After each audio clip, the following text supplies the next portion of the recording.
The ballroom of the Grand Regent in downtown Chicago was a sea of shimmering silk, clinking crystal, and the kind of forced laughter that only exists in the upper echelons of corporate marketing.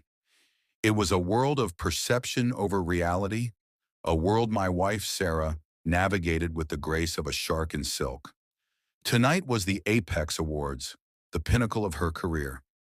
She was the rising star, the woman who had allegedly balanced it all to bring her firm into the stratosphere. I stood in the shadows near the back entrance, my coat collar turned up, watching her from a distance. She looked breathtaking in a floor-length emerald gown that caught the light with every choreographed tilt of her head. She was sitting at table 1, the seat of honor.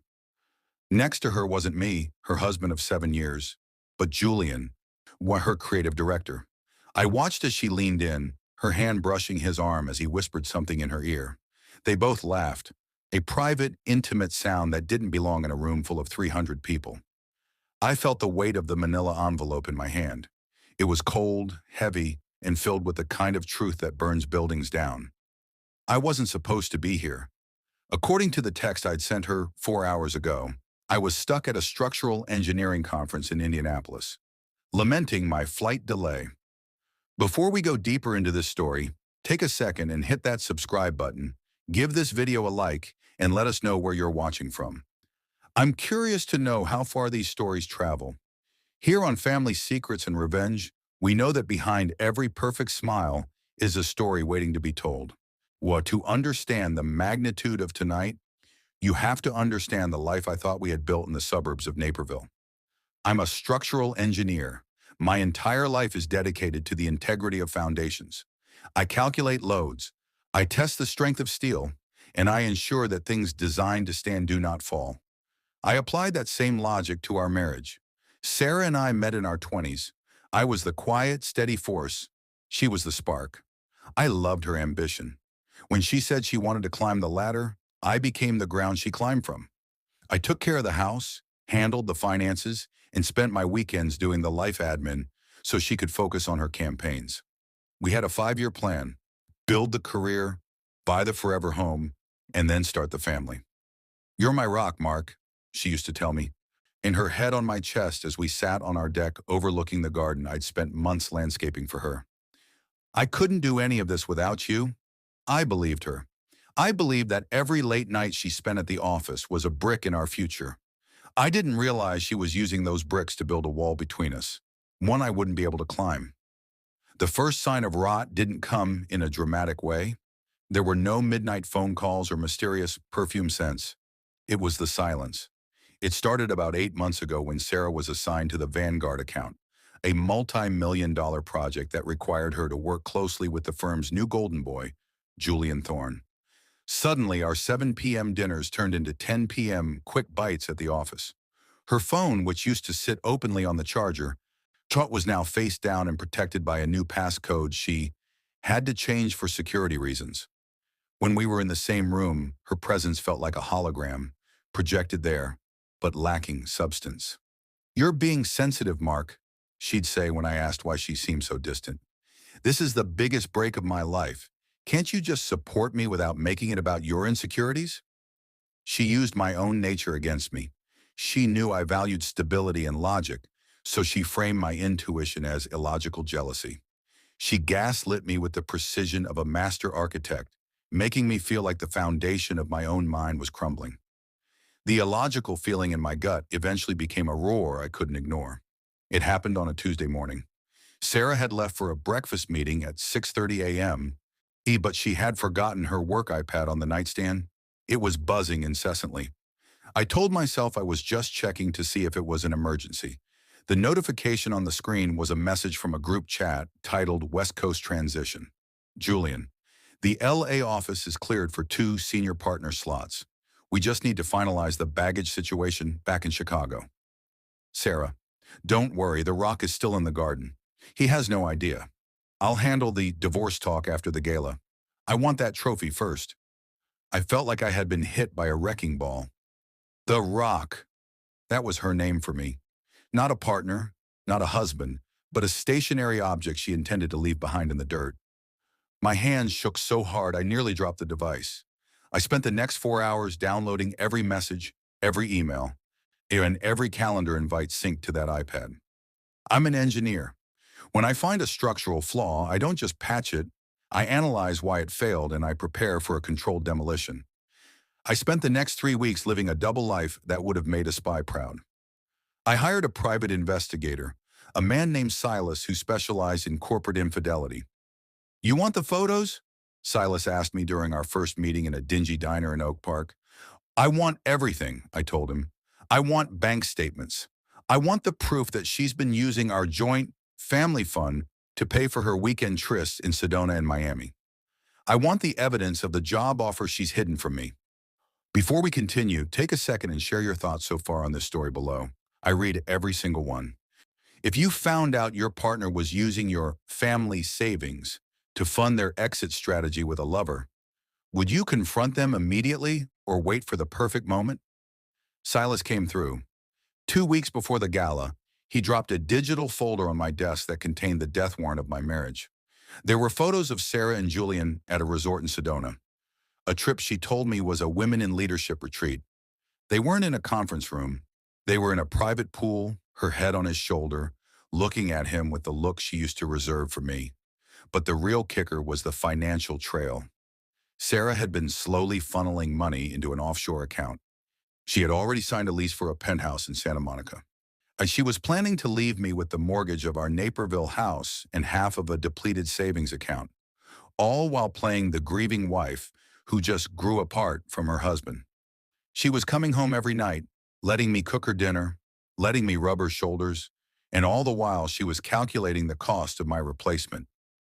The tension in our house was palpable, at least to me. To Sarah, I was still the steady rock. She was so confident in my predictable nature that she didn't even notice I had stopped asking about her day. Then came the invitation to the gala. "Mark, honey," she said, leaning against the kitchen island with a glass of Chardonnay, "I have some bad news about the Apex Awards. The firm is being really stingy this year. They only gave me 2 tickets for the head table, one for me and one for Julian. It's since we're being honored as a team. I know you were looking forward to it, but maybe you could just stay home? We'll do a big dinner, just the two of us afterward." She looked me straight in the eye and lied with the ease of breathing. She didn't want me there because I was baggage. I was the reminder of the life she was discarding. "That's fine, Sarah," I said, my voice steady.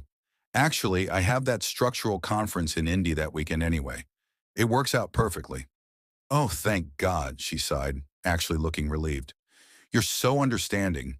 You really are my rock." I didn't go to Indianapolis. I checked into a hotel 3 blocks away from the Grand Regent. I spent the afternoon with a tailor, making sure my suit was sharper than anything Julian Thorne had ever worn. I wasn't going as a guest. I was going as a ghost. I watched the live stream of the red carpet on my laptop. I saw her arrive with Julian. They looked like the power couple of the century. The reporters asked her about her success. "It's about vision," she told the cameras, "and it's about having a support system that allows you to fly. My husband, Mark, he's back home right now, probably working on a blueprint. He's the foundation that allows me to reach for the stars." I closed the laptop. It was time. I walked into the Grand Regent at 8:30 p.m. I didn't go through the front. I used my credentials from a previous engineering project the hotel had commissioned to get through the service entrance. I knew the service corridors like the back of my hand. I made my way to the mezzanine level, looking down at the sea of tuxedos and gowns. The room was buzzing. Sarah was at table 1, and we're the center of the universe. I saw the way Julian's hand lingered on the back of her chair. I saw the way she beamed at him. They were already living their new life. They just hadn't told the furniture yet. Before we go deeper, I would love to hear your point of view. Tell me what part hit you the hardest in my story and share your thoughts in the comments. Watching someone you love praise you in public while they have already replaced you in private. How would you handle that level of betrayal? And now, the MC announced, his voice booming over the speakers, the moment we've all been waiting for. The recipient of this year's Rising Star Award for Excellence in Strategic Growth. Sarah Miller. The room erupted. Sarah stood up, her face a mask of humble surprise. She hugged Julian, a bit too long, a bit too tight, and made her way to the stage. The lights dimmed and a montage began to play on the giant screens. It was a highlight reel of her year.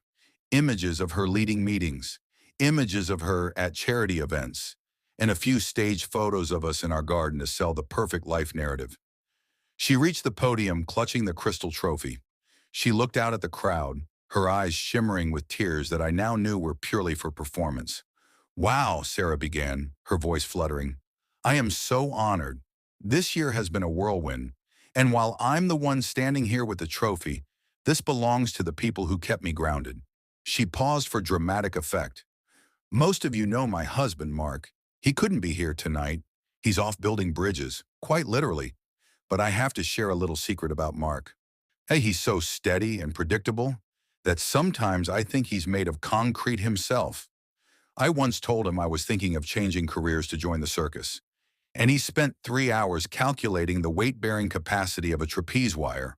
The room erupted in laughter. It was a cute story, meant to make her seem vibrant and him seem dull. She was mocking my profession, my personality, and my devotion to her, all to get a chuckle from a room full of strangers. But seriously, she continued, he's the perfect rock. He stays exactly where you put him, and he never ever changes.